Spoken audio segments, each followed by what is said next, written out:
Imaginez-vous dans un jet privé flambant neuf où le luxe et l'élégance règnent en maître. Les sièges en cuir crème, rehaussés de touches dorées délicates, créent une atmosphère de raffinement.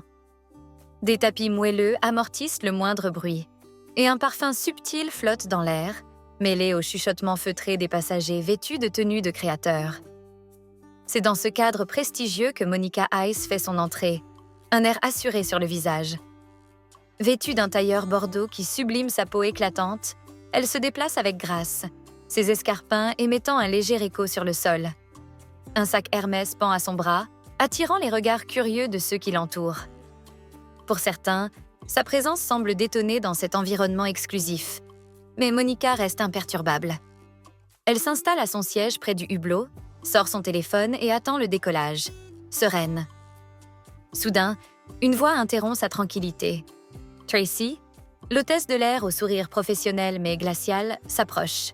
« Excusez-moi, madame, cette section est réservée aux passagers premium. Pourriez-vous me montrer votre carte d'embarquement, s'il vous plaît ?» L'intonation de Tracy, bien que polie, porte une connotation implicite. Monica comprend rapidement que la chef de cabine, avec son regard acéré, n'a pas l'intention de lui accorder le même traitement que les autres passagers. « Je suis sûre d'être à ma place, mais n'hésitez pas à vérifier. » répond Monica avec assurance. Tracy, visiblement déstabilisée, choisit de ne pas vérifier la liste des passagers et insiste pour que Monica se déplace. « Je vais devoir vous demander de vous asseoir à l'arrière. Cette zone est réservée à des clients plus exclusifs. » Monica, amusée par cette assertion, s'interroge sur la définition de « plus exclusif ». « Dites-moi, Tracy, quel est le critère exact qui me classe ici ?» L'hôtesse, prise au piège de sa propre rigidité, ne peut que balbutier des excuses. Nous suivons simplement les protocoles. La tension monte, un silence pesant s'installe dans la cabine. Les passagers retiennent leur souffle, captivés par ce duel verbal. « Il semble que vous me jugiez sur des apparences », lance Monica, défiant l'autorité de Tracy sans élever la voix. « Je suis ici comme n'importe quel autre passager. » Un murmure parcourt le jet, tandis que la tension palpable entre les deux femmes atteint son paroxysme. Tracy, réalisant qu'elle perd le contrôle, se penche vers Monica et lui saisit le bras avec force, lui ordonnant de partir. Mais Monica, avec une détermination tranquille, ne bouge pas d'un pouce. Les autres passagers assistent à la scène. Certains échangent des regards perplexes, tandis que d'autres affichent un intérêt croissant. Tracy, mal à l'aise, lâche le bras de Monica, comprenant qu'elle n'a pas réussi à intimider cette femme déterminée. La chef de cabine tente de retrouver son autorité. « Vous avez besoin de quelque chose ?»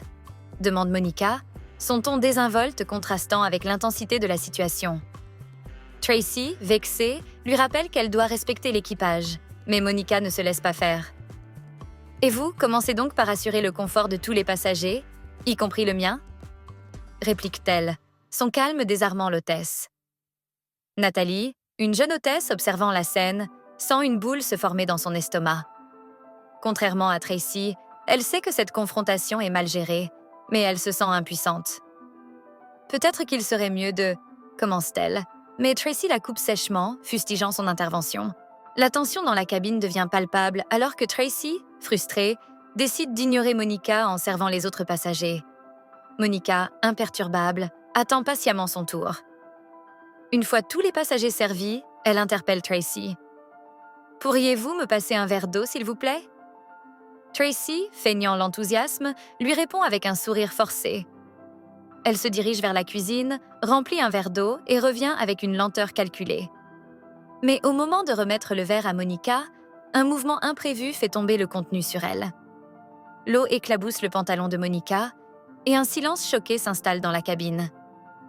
Les passagers, pris entre l'étonnement et la curiosité, observent cette humiliation inattendue. Tracy, feignant la surprise, s'excuse platement. « Oh, quelle maladresse de ma part !» Monica, stoïque, ne montre aucun signe d'énervement. Elle essuie lentement son pantalon. Puis, levant les yeux vers Tracy, demande d'un ton chargé de sens. « Êtes-vous vraiment sûre de vouloir continuer cette voie ?» Un frisson parcourt Tracy, mais elle se ressaisit, se convainquant qu'elle a le contrôle de la situation. « Vous devriez vous détendre, c'était un accident ?» répond Tracy. Mais Monica éclate de rire, un rire amer. Accident ou pas, ce que vous faites n'est pas acceptable.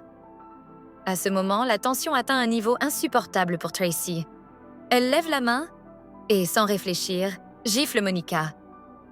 Le bruit retentit dans toute la cabine et un silence choqué s'installe. Monica, surprise par la violence du geste, ferme les yeux un instant avant de les rouvrir, non pas avec de la colère, mais avec une froide détermination. Tracy, réalisant l'ampleur de son acte, tente de se reprendre, mais il est trop tard. Monica, imperturbable, la fixe avec un regard qui fait trembler la chef de cabine. Un frisson de peur parcourt Tracy tandis qu'elle réalise qu'elle a franchi une ligne que peu oseraient franchir. Dans le fond de la cabine, la tension monte encore d'un cran. Les passagers, rivés à leur siège, sentent que quelque chose de monumental vient de se produire. Tracy, d'un geste précipité, sort son téléphone, tentant de composer un numéro en gardant une voix maîtrisée. « Je dois lui parler immédiatement, c'est urgent. » Soudain, une sonnerie retentit depuis le cockpit, coupant le souffle de Nathalie. La porte du cockpit s'ouvre et le commandant, homme d'expérience avec un regard d'urgence, apparaît dans l'allée.